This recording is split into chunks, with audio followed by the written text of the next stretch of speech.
Hey guys, Alyssa here over at Books and Cats, and today I shall be doing a book review.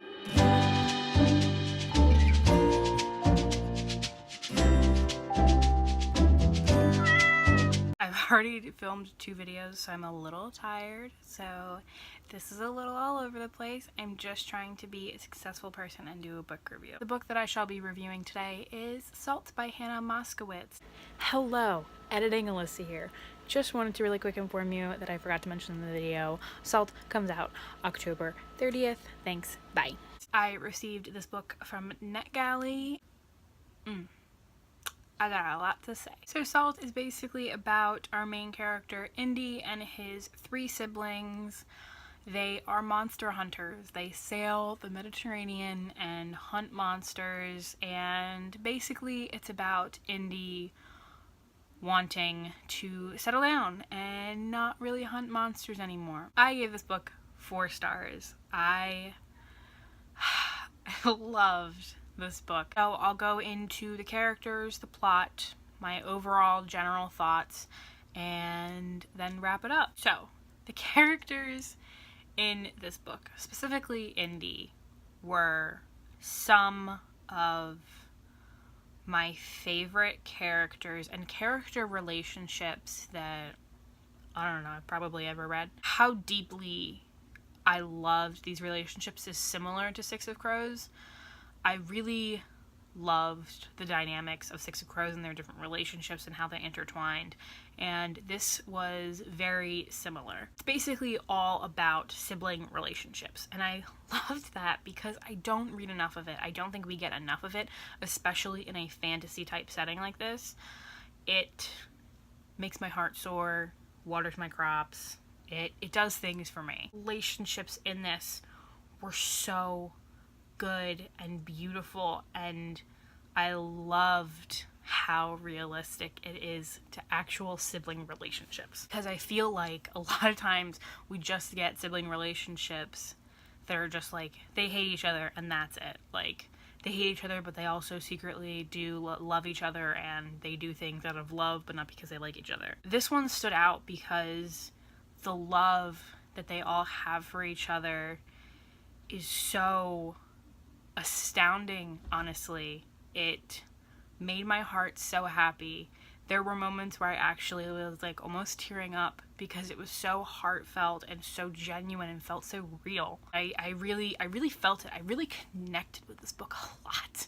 I really connected with it. I felt it on a personal and like emotional level, which I don't get a lot. Loved that this wasn't based on romance.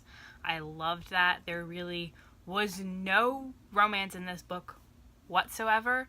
I really liked that. I really liked also how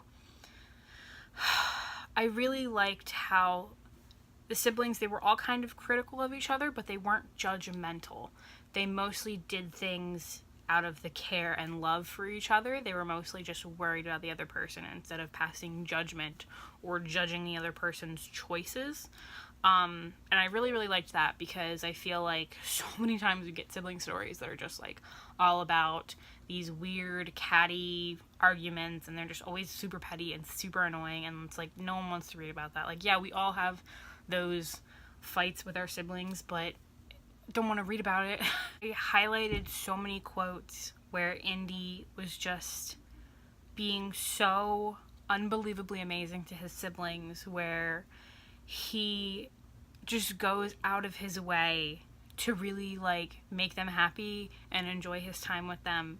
And even though they have arguments and they have fights and they have a big blowout fight, and you know, obviously there's conflict in the story, it still ends with them loving each other. And I think that's really the basis of this story, of how much these characters truly care and want to make each other happy and keep each other safe and just do things together as a family. And I loved that so much.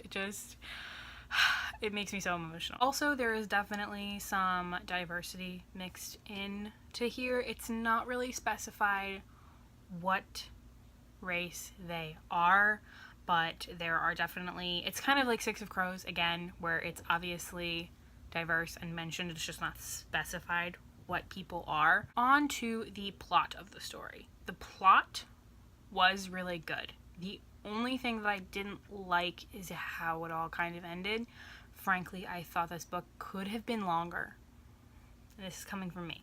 This is coming from me, where I think everything's too long. I think it could have been longer. I honestly think it could have been 100 pages longer, because I feel like I would have liked more description on the monsters and really to delve into that and to flesh out the story more. Really what the story ends up being is a story about a family and then sprinkle in some fantasy elements. It's really not a fantasy book. You get these places and these scenes where things take place, but it's not really a fleshed out world. You don't really get an overwhelming image of what this world is about. It's mostly focused on the family, and then it gives you a little bit of background, but not much. So I personally would have liked it if it had been fleshed out more, because I felt like it would have made it a more well-rounded book. That's why I definitely docked a star. The ending, I don't really know why. The way, like, it felt like we led the entire book up to this point, and then it felt like it, like, all of a sudden happened and was over. I did like how it ended, like, ended, where they were at, how everything happened, but I would have liked if we had had better build up to that thing that we were looking forward to the whole novel. Just in the end kind of felt rushed. I have to read you this quote. It is, Zulu, on the other hand, is full of energy now that she's cried and eaten two of her favorite pastimes, so she's singing and skipping around the Bunsen burner, making everything shake. When I read that, I laughed out loud, because I'm like, literally me. Two of my favorite pastimes is to eat and cry. That's it. Like, anybody who knows me knows those are things I do just about every day. So my overall thoughts are that I really would recommend this book. I think it's a super lovely short read, and I feel like it's honestly heartwarming, and I think that Indy is a soft boy, and I love a man who will cry. Who doesn't? Don't go into it expecting this wonderfully thought out plot, because it's not that. It's mostly about relationships, and I'm interested to see more from Hannah in the future. If you read this and you have any thoughts down below, I would love to know. That's all I got. I hope you guys enjoyed this video, and I hope I shall see you in the next one. Bye.